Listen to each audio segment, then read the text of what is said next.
Think you know westerns? Think again. Forget the squeaky clean cowboys and glamorous gunfights. These movies rip away the Hollywood myth to reveal the true grit of the American frontier. Every film in this countdown was painstakingly crafted, from hand-sewn costumes to authentic sun-baked landscapes. We're about to journey through the wildest, roughest, and most historically accurate westerns ever filmed. So, saddle up, because these stories aren't just entertainment. They're echoes of real history, packed with heartbreak, heroism, and hard truths. Ready to discover the West as it truly was? Let's ride into the legends together. Es was the Covered Wagon. Before Hollywood got swept up in the romanticism of the Old West, The Covered Wagon set the standard for realism in westerns. Directed by James Cruise, this silent-era masterpiece unfolds the epic journey of pioneers venturing from Kansas to Oregon in the 1840s. With no CGI and only the raw landscape as its backdrop, the film assembled over 500 wagons and a cast of thousands, many of whom were real-life descendants of early pioneers. The movie dives deep into the brutal reality of westward expansion. Unlike many later westerns, it doesn't shy away from the hardships.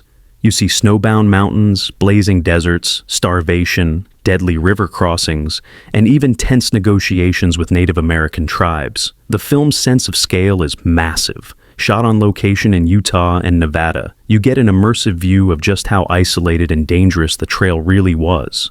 What really set The Covered Wagon apart for its time was its refusal to gloss over the less glamorous side of the pioneer spirit. It depicts hunger, illness, and loss, with no guarantee of a happy ending for every character. The wagons themselves weren't Hollywood props, but authentic Conestoga wagons, with oxen and livestock supplied by local farmers. Even the clothing and supplies were chosen for period accuracy, lending the film a documentary-like texture. Despite being silent, the film's visual storytelling is powerful, communicating the exhaustion and hope of the journey.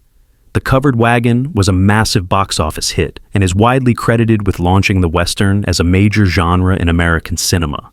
It also showed that audiences were hungry for historical realism, not just cowboy shootouts. Nearly a century later, its legacy endures, both as an epic adventure and a rare cinematic window into the true hardships of the American frontier. The Iron Horse. When John Ford set out to make The Iron Horse, he wasn't just making a Western, he was building a legend. Released in 1924, this silent epic tells the story of the building of the first transcontinental railroad, focusing on the dreamers, laborers, and outcasts who laid the track across the wide expanse of America. Ford went to extreme lengths for authenticity. He filmed on location in Nevada and Utah, using real steam engines, period-accurate rail cars, and miles of hand-laid track. The production involved over 5,000 extras, including Irish, Chinese, Italian, and African-American workers, accurately reflecting the diverse labor force that built the railroad. Ford even had descendants of original railroad workers on set, and brought in actual Native American tribes to portray themselves. The Iron Horse doesn't romanticize the railroad's creation. The film depicts harsh weather, backbreaking labor, sabotage, and the cultural clashes between workers and local tribes. The dangers of construction, landslides, ambushes, sabotage by rival interests are all front and center. Ford was meticulous about the period details, from the uniforms and tents to the tools and methods of track laying. But the film is more than just a technical achievement. Ford weaves together personal stories of ambition, betrayal, and sacrifice, making the viewer feel the magnitude of what was at stake. The landscapes are vast and unforgiving, emphasizing the scale of both the railroad and the continent itself. Upon release, The Iron Horse was a critical and commercial triumph. It set a new bar for historical authenticity in Hollywood, and solidified Ford's reputation as a master of the genre. Nearly 100 years later, its influence still echoes in every Western that strives for realism over myth. For anyone curious about how America was built, both literally and figuratively, The Iron Horse is essential viewing. The Big Trail. Long before John Wayne became a household name, he was the young star of The Big Trail, an ambitious early sound Western that aimed to capture the true scale and struggle of westward migration. Directed by Raoul Walsh and released in 1930, this film was a technical marvel for its time and a box office risk that Hollywood wouldn't try again for decades. The Big Trail follows a wagon train as it crosses the plains, mountains, and deserts en route to Oregon. What sets this film apart from other early westerns is its obsessive dedication to realism. The production employed more than 1,400 horses, 185 authentic wagons, and 700 Native American extras drawn from 5 different nations. Walsh shot across 5 states, capturing the vastness and variety of the American landscape with breathtaking clarity. John Wayne, in his first leading role, played Breck Coleman, a young trapper guiding the migrants. His naturalistic performance, along with the cast's period-accurate costumes and props, gave the film an authenticity that few films of the era matched. Rather than shooting on sound stages, the filmmakers endured real weather and terrain, giving the story a tangible sense of hardship. Even the Native American dialogue was accurate, a rarity in the 1930s. Despite its revolutionary widescreen format, The Big Trail struggled at the box office, as many theaters couldn't project its grand 70mm images. Still, its impact on the genre was immense. The film's commitment to showing the real dangers of the journey, starvation, broken wagons, illness, conflict, and heartbreak, still holds up today. Decades later, The Big Trail has been rightfully recognized as a pioneering achievement. In 2006, it was selected for preservation by the National Film Registry. For Western fans, it's a must-see, both as a milestone in film history and a time capsule of how America's westward dream really looked: mud, misery, and all. A Simarin. Hollywood's appetite for grand, sweeping westerns reached new heights with Simarin, the first western to win the Academy Award for Best Picture. Directed by Wesley Ruggles and released in 1931, the film adapts Edna Ferber's best-selling novel about the Oklahoma land rush, a story as much about the birth of a state as it is about the lives of 2 ambitious pioneers. Simarin opens with one of the most iconic scenes in film history: the 1889 land rush, when thousands of settlers raced across the prairie to claim plots of land. This sequence alone took weeks to film, using hundreds of horses, wagons, and extras to authentically capture the chaos, excitement, and danger of the event.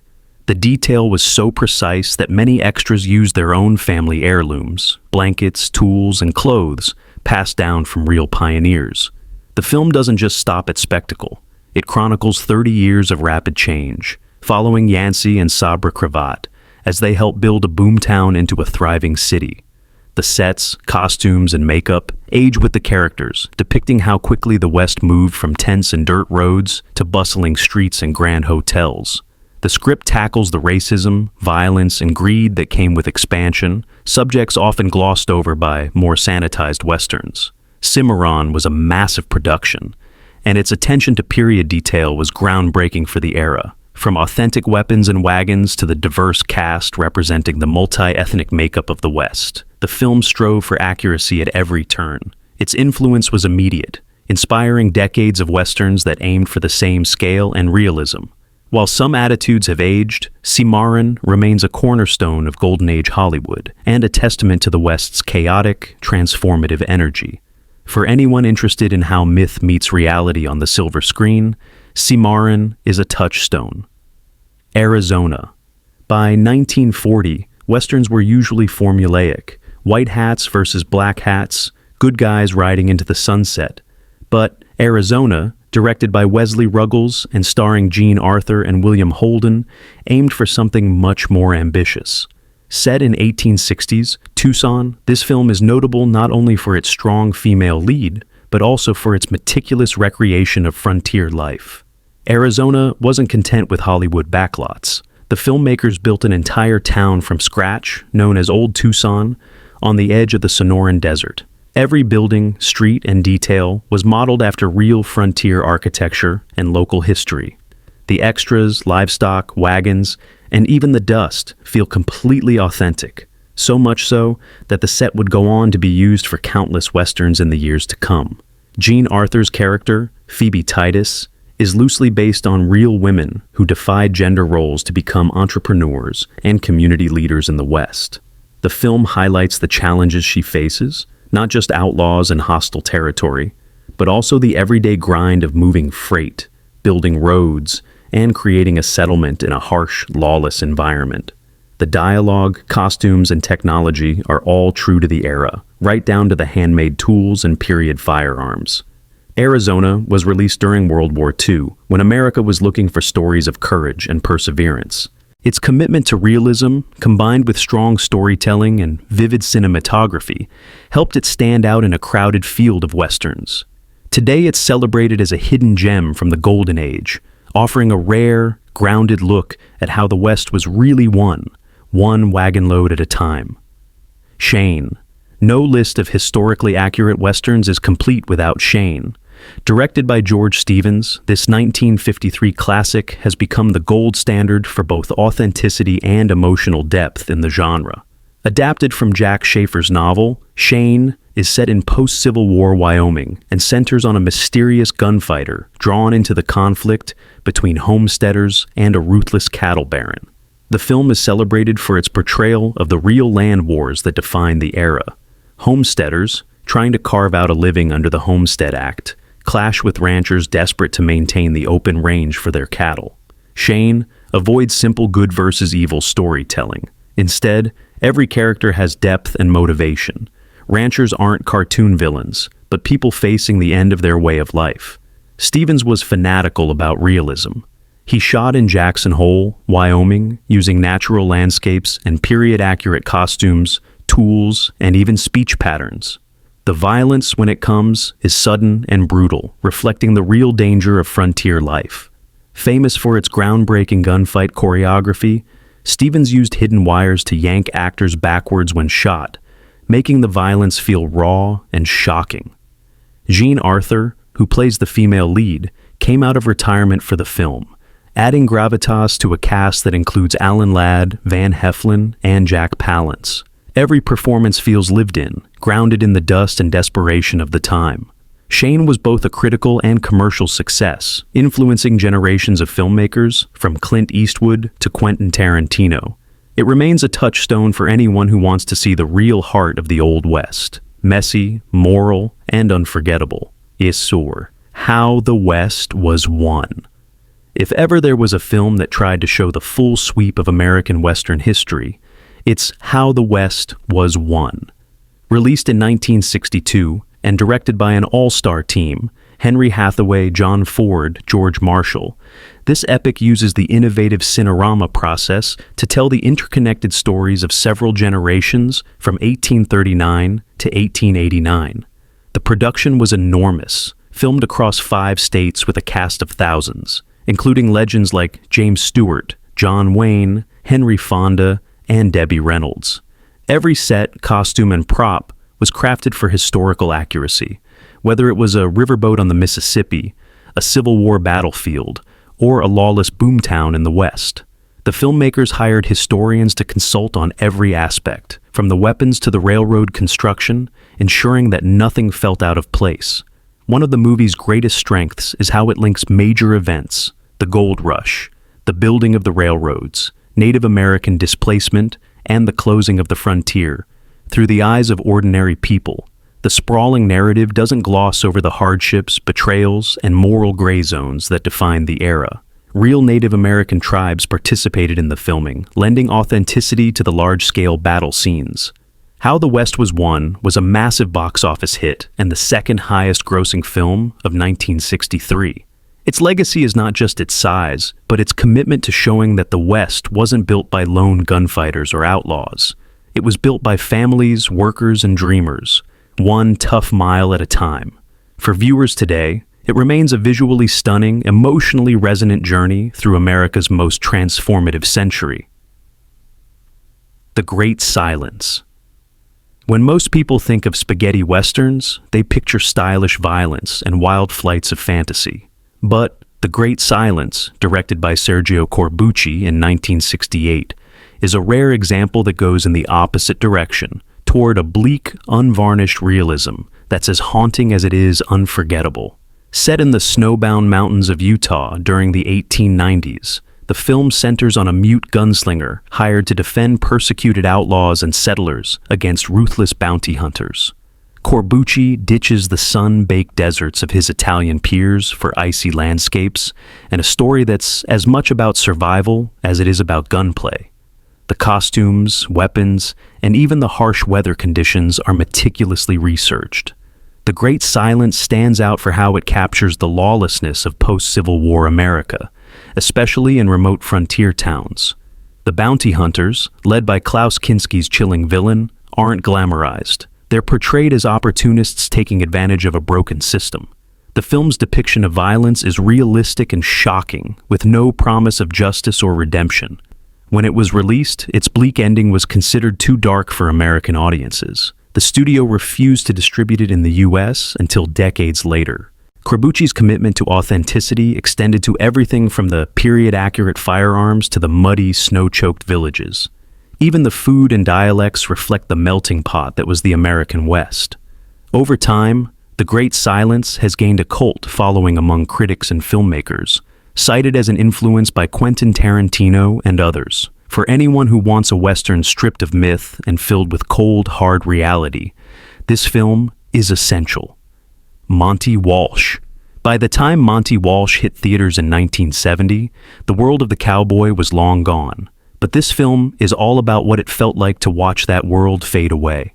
Directed by William A. Fraker and starring Lee Marvin and Jack Palance, Monty Walsh is a melancholic meditation on change, aging, and the end of an era. Set in the 1890s, the film follows two aging cowboys as they grapple with the reality that their skills and way of life are no longer needed. The West is changing, with railroads, barbed wire, and industry encroaching on open range. Instead of romanticizing the cowboy lifestyle, the film shows its slow, inevitable decline. Friends move on, jobs disappear, and dreams evaporate in the dust. What makes Monty Walsh a standout is its lived-in authenticity. The settings are dusty, worn, and realistic.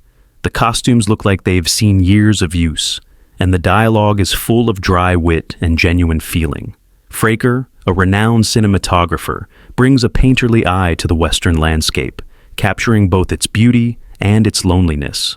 Critics at the time were divided, but the film has grown in reputation over the years. Its honest depiction of cowboy life, mundane, sometimes joyful, often sad, offers a refreshing break from the gunfights and showdowns of traditional Westerns. Monty Walsh is a film about dignity, loss, and the unglamorous side of frontier life. For anyone seeking the real West, it's an unmissable elegy. McCabe and Mrs Miller.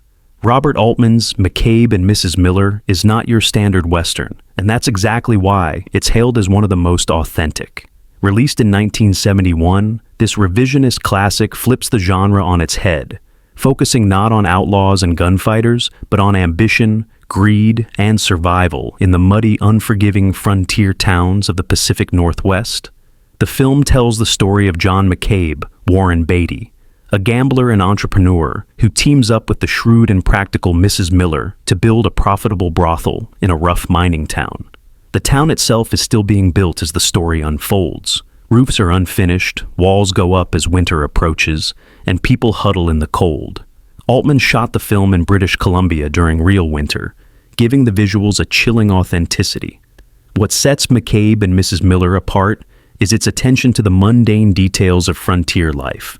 Homemade clothing, the constant battle against mud and rain, and the everyday hustle of building a business in a place where law is still a rumor. The dialogue, shot in overlapping style, mimics the natural rhythms of real conversation, and the supporting cast feels like a cross-section of real pioneers, not Hollywood archetypes.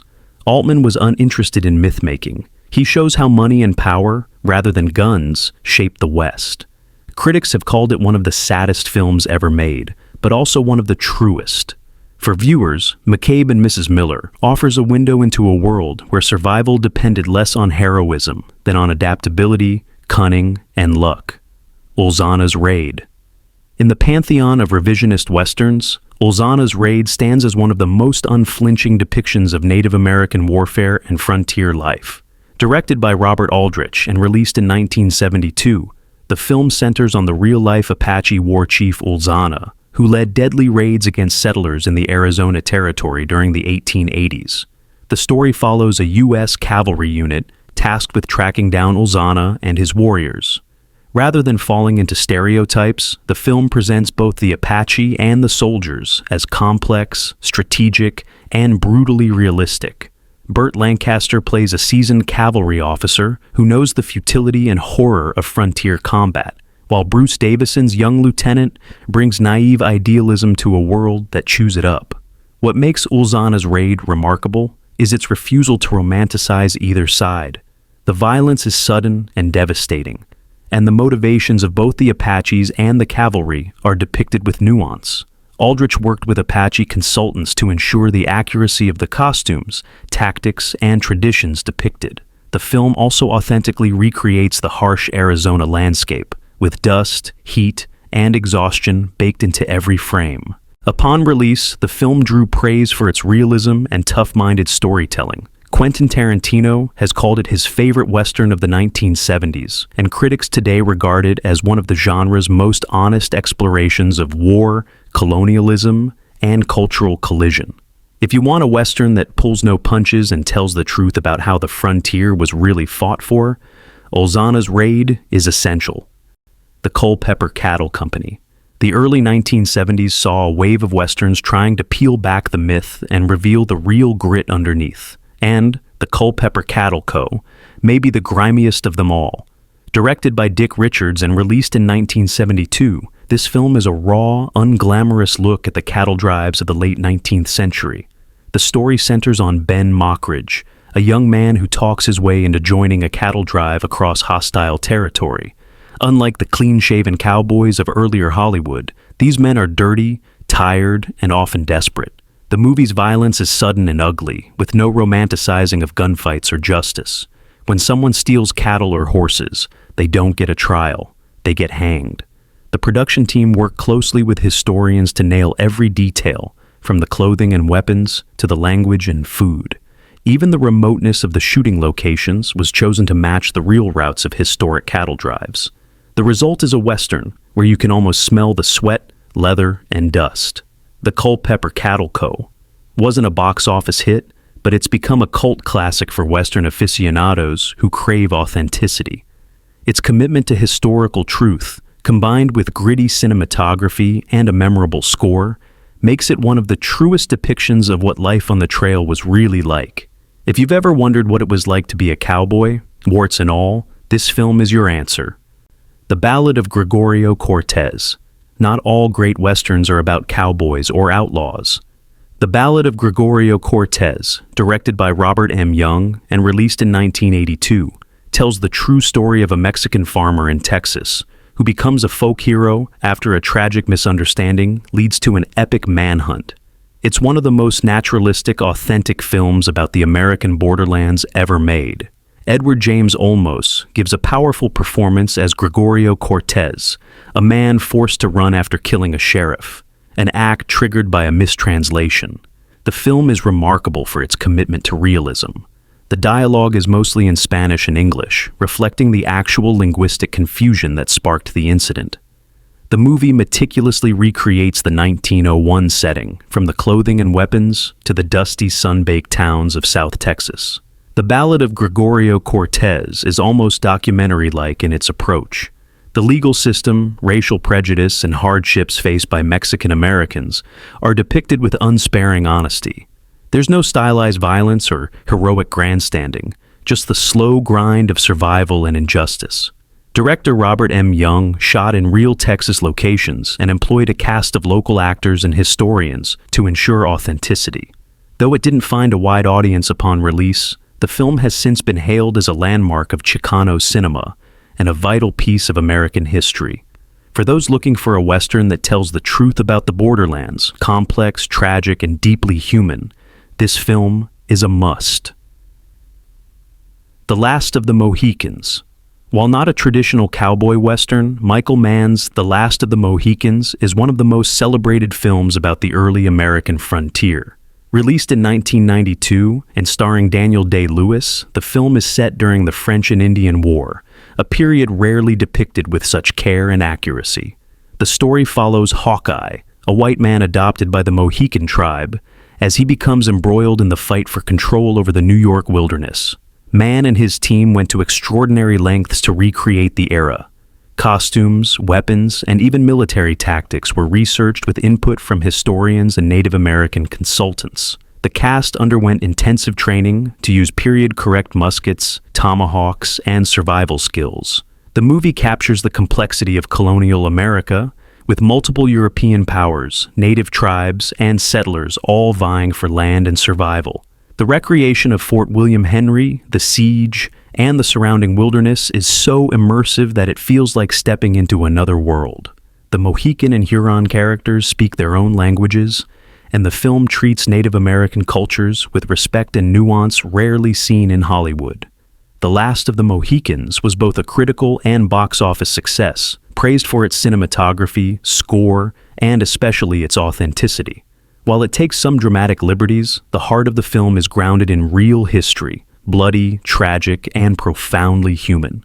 It's a masterclass in how to bring the past to life on screen. Heaven's Gate. Few films have a reputation as controversial as Heaven's Gate. Released in 1980, directed by Michael Cimino, and infamous for its budget overruns and disastrous box office, the film has since been re-evaluated as one of the most ambitious and authentic westerns ever made. Set during the Johnson County War of the 1890s, a real-life conflict in Wyoming between European immigrant farmers and wealthy cattle barons, the film pulls no punches in showing the brutal class divisions and violence of the era. Cimino spared no expense for realism. He rebuilt entire towns from scratch, transported real trains over mountains, and demanded period-correct costumes and props down to the last button. The cast, including Chris Christopherson, Christopher Walken, and Isabel Huppert, underwent grueling conditions to match the hardships their characters faced. The film's attention to historical detail is legendary. Every costume, building, and prop was meticulously researched. The crowd scenes involve hundreds of extras, many from the same backgrounds as the immigrants depicted. The violence is harsh, the politics complex, and the stakes painfully real. Even the music and dances are pulled from 19th century sources. Heaven's Gate was a financial disaster that ruined Cimino's career and nearly bankrupted United Artists. Yet, with time, critics and filmmakers have come to appreciate its scope and commitment to authenticity. The film stands as a monument to what happens when a director is allowed to chase historical truth without compromise, sometimes at great cost, but always with stunning results. That's our roundup of the 15 most historically accurate westerns ever filmed, each one a window into the true American frontier. If you love stories where fact is stranger, and sometimes wilder, than fiction, make sure to hit like, share this video with your fellow Western fans, and subscribe to our channel for more legendary journeys through film history. Got a favorite? Drop it in the comments below. Thanks for riding with us, and until next time, keep your boots dusty and your spirit wild.